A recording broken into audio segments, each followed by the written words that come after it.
You played almost a decade in the NHL, from the late '90s to the kind of the mid 2000s.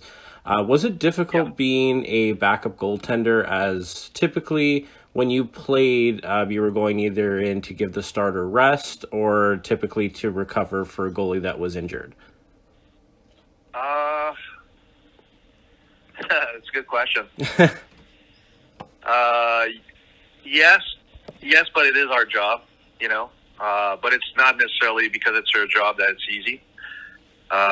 Obviously, when you play a lot, you have momentum going with you, and it's a lot easier, or it's little bit easier anyway, to have more confidence coming in. When you don't play a lot, then you play once a month or once every 3 weeks or whatever the case is. You're coming in pretty cold, even if you practice hard or you're prepping the right way. Playing a game is totally different, as a lot of people know, than practicing. So you're coming in with not a whole lot of confidence coming in, and you're trying to get the best results you can. And so your coaches wants to play you again soon. So Right. there's a lot of pressure in the sense involved that you put on yourself. Maybe a lot of people don't expect too much, but we expect a lot of ourselves. And yeah, it's not the easiest thing to do, but like I said at the beginning, it is our job, and we're trying to do it the best we can with what we have. Right. And now one of your, I think your best stretches came when you were in Toronto. In the 2005-6 season, you played 11 out of the remaining 12 games for the Leafs after an injury to Ed Belfour. Now, you went 9 Yeah. 0 and 2 down that stretch, and the team missed the playoffs by only 2 points. Was it difficult to deal with that, or did you just enjoy kind of the experience being in Toronto and kind of that stretch? Because it kind of came out of nowhere for yourself and for the team as well.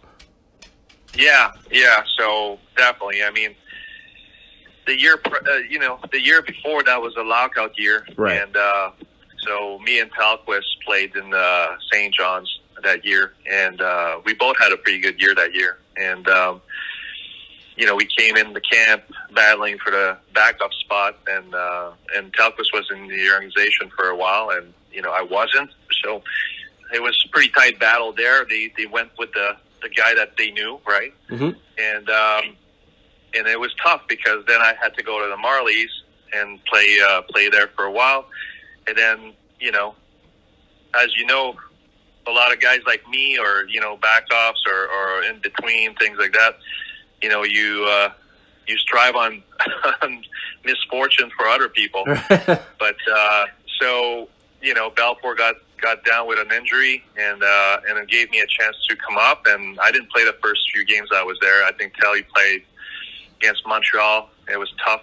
I think we lost both games, and then Pat Quinn gave me a chance to play, and we started. I think it was in New Jersey, my first game that I played for the Right. Maple Leafs, and then we won over there. Which I don't remember if New Jersey was that good that year, but they were usually good for for a long time. Yeah, And when you then, got and then Broder it in just gave, there.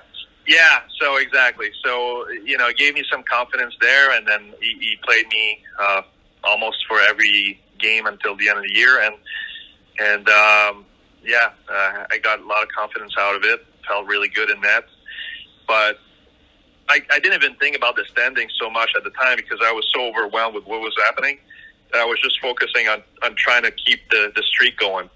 And I wish those two shootout loss that I had that year would have turned out that we won those two, because then we make the playoffs, Right. Yeah, that and was. maybe my whole career changed. Yeah. So Yeah. so it's little things here and there, but I'm definitely not sour about this, because that was a hell of an experience to live. And when things are going well in Toronto, it's probably the best place to be. And when it's not going that well, it's tough. But it's just normal. It's Canadian cities; they expect a lot out of you, and we're trying to respond as good as we can. Right. And that's actually kind of going to lead into my next question, which was So you played typically for the NHL teams. You were in Toronto, like we spoke about. You started with Pittsburgh, and you also did a stint in Los Angeles as well. For the three cities that you actually played in, was Yep. Toronto the best city you played in, or was it Pittsburgh because you played there longer? Um, Again, another good question. Obviously being in Pittsburgh first, playing for many years, it will always be special to me. That was my team that drafted me. But I really, really enjoyed being in Toronto, just because of the way things are in Toronto. Like, it's not just the games at the ACC. It's just everything that comes with being a Toronto Maple Leaf. Like I embraced the pressure. It was pretty cool. And I was kind of proud of myself because I didn't go into social media at all. I stayed away from everything because you have to. Otherwise, you're gonna be down on yourself very quick. Right. And I really enjoyed being there. Like the way it was. I remember our practices. Sometimes we had Leaf TV filming the practice, and I never experienced any of that. Right. And it keeps you on your toes. Pressure on nonstop the whole year, and I like it. It makes you try to perform better and give everything you got all the time. No days off over there, and I really enjoyed that. And I'd say it's probably the place where I enjoyed it the most. Combine all those things together. It was made for me, I guess, but it didn't last very long. Right. It was a couple of seasons, but I had fun. I had a lot of fun. Now, the question would probably be, as everyone likes to say, is the media as bad in Toronto as everybody says it is, or did you find that it was easy to deal with? It would be hard for me to say that because I really pressed hard on the fact that I didn't read anything. I didn't really listen to anything. Right. So I don't know what was said, about me or about anybody because I stayed away from it. I really made sure that I would stay away from it, Yeah, that's a good mindset. So I don't really know. Like now, if I listen to things now because I don't play anymore, I don't know. I think Montreal is worse, to be honest with you. But, right. It's tough, like they expect a lot and, sometimes they're trying to sell something, right? So right. It's just the way it is, Right. It's something that comes with, it's an expression, but it comes with the territory, but that's true. It's just, it's Toronto. It's going to be tough, but you know what? When you're winning, when you're doing well, they're good for you, Right. So, but, it's hard for me to answer that because I really stayed away from it. So if I was criticized, I don't even know. And I don't want to know. Okay, so and then after the 2008-9 season, that's when you decided to go to Europe. So you went to the DEL in Germany, and then you did a stint as well in the top Italy league, as well as you played a few games in France as well. So what kind of made you make that decision to leave the NHL? Was it a contract issue, or did you decide that you just wanted to make a change? So I was in the early 30s, and I had sort of not a great experience in Philly my last year, and I didn't want to just be in the AHL just to ride it, Right. And it's a tough season, it's made for young guys, not for 30 years olds, but there is people that are older that does play there, so kudos to them. But I just didn't want to play 80 games, riding bus all the time. And the money, honestly, wasn't, it's not, I got to be careful about that. Yeah, that's okay. It wasn't what I was looking for. Right. Let's put it this way. So going to Europe was a new experience. Less game, much more practices though, right. which is not the best, but it's you practice a lot, play about 50 some games, and I wanted to try it. Everybody told me it was fun, it was a different experience, and I would enjoy it. And so I decided to go there with a fresh, fresh mind, and go there and do the best I could over there. And it turned out to be a great experience. Right. And now since you played on bigger ice in Europe, did you have to change any parts of your game, or did you find it easier to play in Europe or easier to play on the smaller ice in the NHL?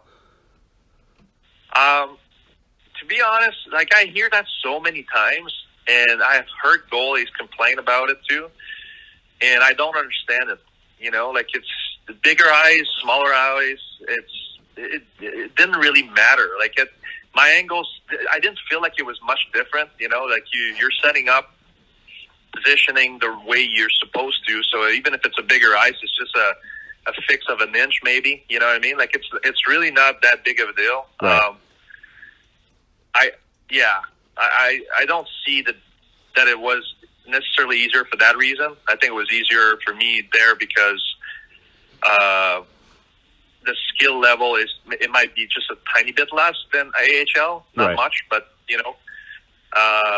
so it wasn't the reason why it was maybe a little bit easier. Actually, it was pretty. There's some good players over there, Yep. to be honest with you. So, so no, I had a great time there because it was fun, because it was different. Many good positive reasons, but the ice definitely not an issue at all. Right. And then from Germany to Italy to France, is there a big difference between the three leagues, or was it just kind of something wherever you just kind of took the opportunity because, like, majority of the countries are in a very similar area? Yeah. My third year in Germany was a tough one for a reason that I don't necessarily want to talk about. Sure. Yeah, no problem.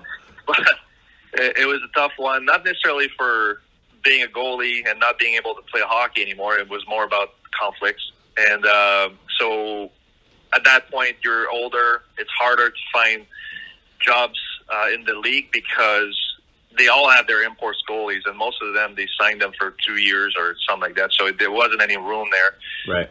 to me to stay there. So I went to Italy on a pretty good deal. And those 2 years I played there, they had a lot of imports in the teams. So it was good. It was really good hockey. Right. It wasn't as strong as the DL, but it wasn't far behind.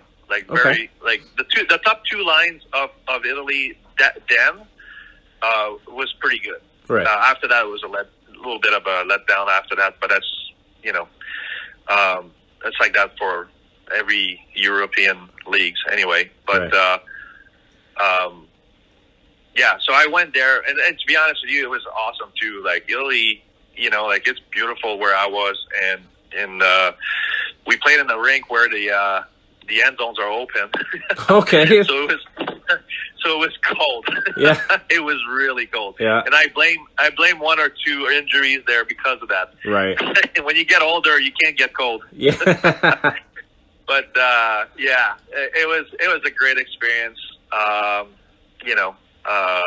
The France one, it's just because, again, getting older, had a great season, was supposed to sign again with Italy in the team, but they changed the ownership, and they hold on that, and they wanted to go cheaper, Right. because the sponsor, they didn't have as many sponsors, and I had a big family, so I was costly Right. by the end of my career. And and friends took a chance, and they said, hey, we want to have you. So I signed a 2-year deal over there. Went there. Again, better hockey than I expected. It was pretty good. But then at the end of that year, I knew I was done. And I won the goalie of the year that year, which is awesome because that's the way you want to get out of your career. And I just knew, when you're done and you realize, like, yeah, that was it. So I didn't return for my second year. But overall in Europe, the experience was awesome. I would have loved to play in the NHL for all my career, but that's just not the way the cards fell for me. Right. But playing in Europe for the last 6 years was a blessing. Right. Now, actually, going back to the NHL, I just kind of want to get your opinion on the way you see goaltenders now. So back when you were playing in the NHL, it was, the starter played between, 60 and 70 games. You might have gotten into maybe 15 to 20 games typically. Now you're seeing more of kind of goalie tandem. So like you got goalies playing about 40 games each or about 60 and 30 something games. So how do you think that's changed in terms of when you were playing versus how it is now? Yeah, it definitely changed. Well, first, the biggest change I see is how freaking big these guys are. You know, like I wasn't considered a big goalie, but I was in the average. You Right. know, being 6 foot tall, or just under 6 foot tall. But now they're all 6'4", 6'6". They're forces of nature. It's crazy how big they are. Right. But to answer more your question, it's a hard one for me to say because it almost feels like it's either the team that wants it that way, or it's because the goalies are not capable to sustain as much as they used to. Right. If it makes any sense. Yeah. Because in a league, if you look at, let's say they're healthy, Carey Price is still going to play 70 games or 60 games. You know, Vasilevsky is still going to play 60 to 70 games if he's healthy. There's a couple of goalies that are still sustaining that kind of stuff, but that's the guys that are paid the big bucks, first of all, Right. and they're so much better. Well, I shouldn't say so much better.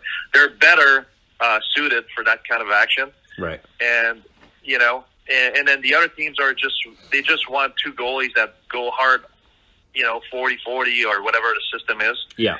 And they find those goalies and they do well for the most part. I mean, if you look at all the tandems out there, but if you look at Toronto right now, Campbell is playing every game pretty much, isn't he? Yeah, well, they've had a few issues because Mrazek was hurt for a decent portion of the beginning of the year, so he dealt with a couple injuries at the start. So he's been playing. Yeah. He's been playing majority of the games. Plus, there's been that issue with the COVID break. So, like, he did have a break in between. So he's been playing majority of the games more because of COVID, and Mrazek's been out because their backups right now was Hutchison and one of their kids in the minors, Joseph Walls. So they've all played a few games, but definitely Campbell's kind of carried the reins there. Just strictly because of, like I said, the COVID issue and the injury to Mrazek at the moment. Yeah, that's probably the biggest issue that teams are facing right now with that COVID protocol thing. Right. When guys are coming down with COVID positives, they have to struggle to find, people to play. Yeah. It's got to be a tough 2 years here. But although last year they were really doing good for COVID stuff, so I don't know what's going on this year. Yeah, it just seems like across the board, it's unknown at this point. Yeah, exactly. But hopefully we're getting out of this soon, hopefully, and they can start not worrying about testing every single day. Yeah. If that's the protocol they're doing, I'm not even sure. But yeah. Yeah. But, to answer your question, I don't know. I mean, the question is really good because the question should be: Is there still Patrick Roy, Marty Brodeur, Ed Balfour, all those top goalies that played 70 games out there? Is that the reason why there isn't, or it's because it's a new system?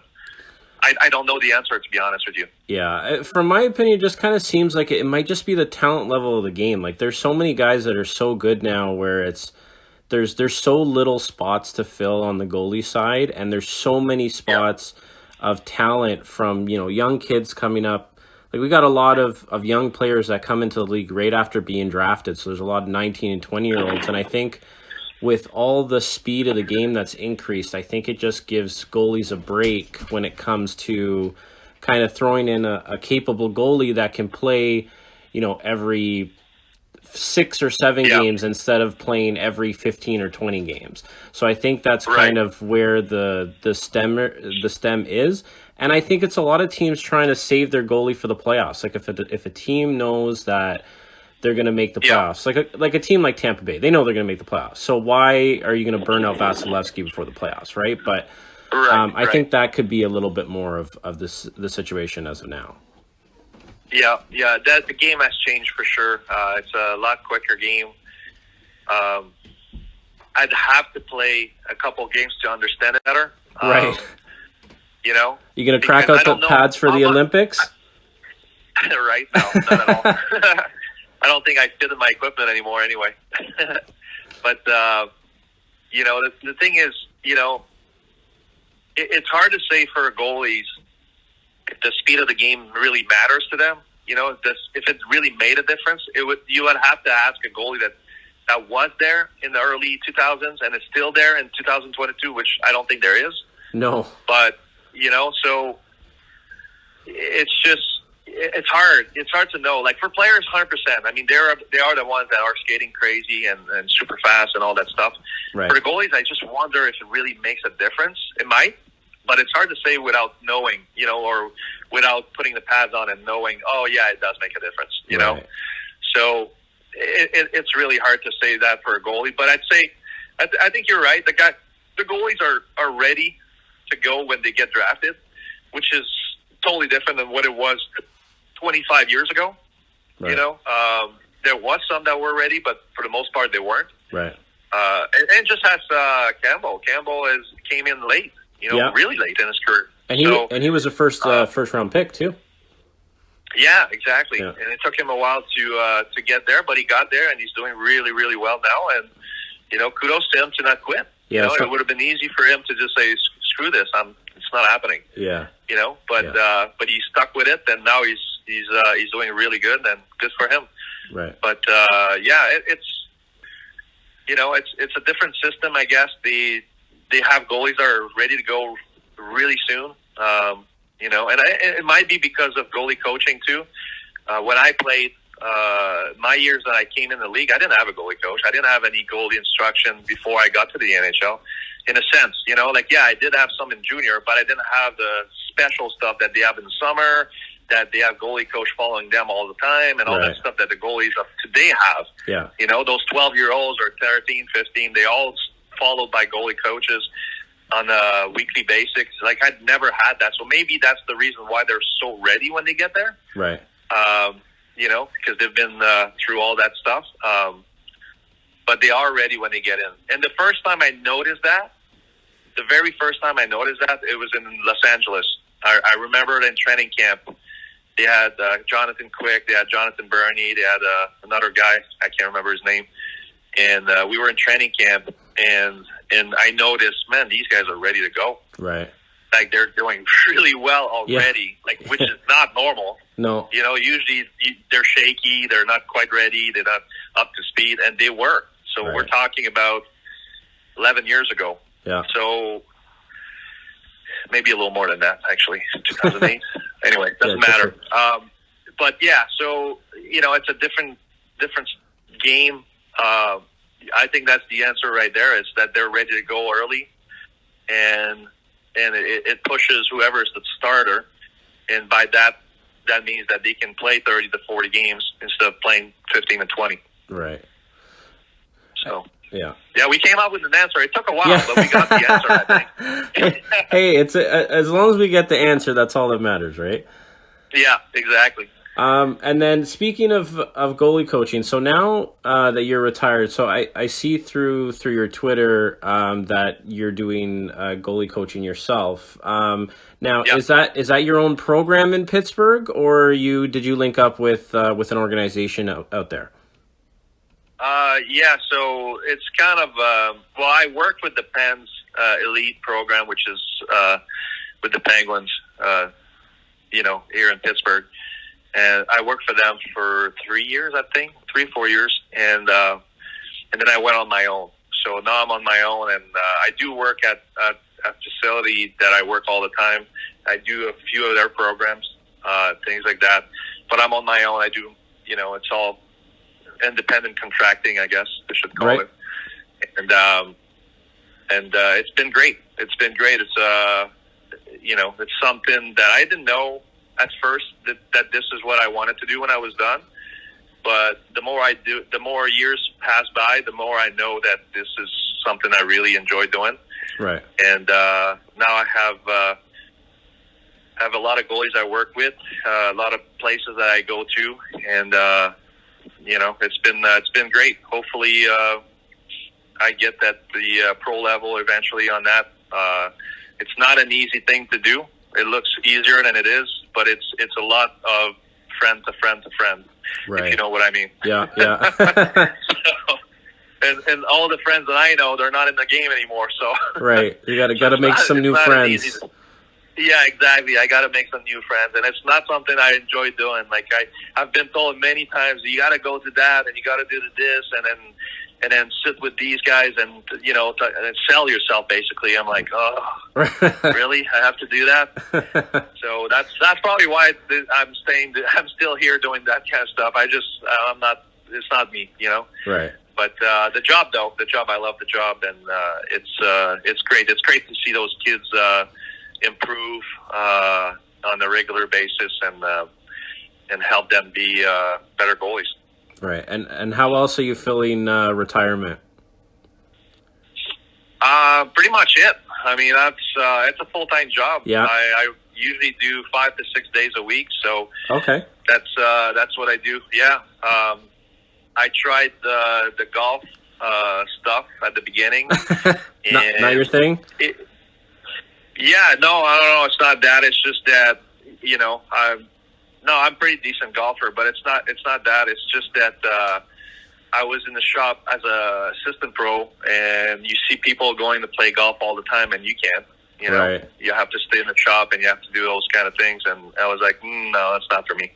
Right. It gets frustrating. Yeah. It gets frustrating to say, hey, you have fun on the course, and you're in the clubhouse for the next 10 hours. Right. It's like, no. So I tried that for a couple of years, but that's I'd rather do what I do now and play golf in the morning. Perfect. All right, JS. Well, I'll end it there. I really appreciate you joining me and having a conversation. Conversation went a little bit longer, so I appreciate you giving me the extra time, and I hope you enjoyed it as well. And maybe we can do this again sometime. That sounds great. Perfect. Thanks. Have a good one. Thank you. You too. Bye.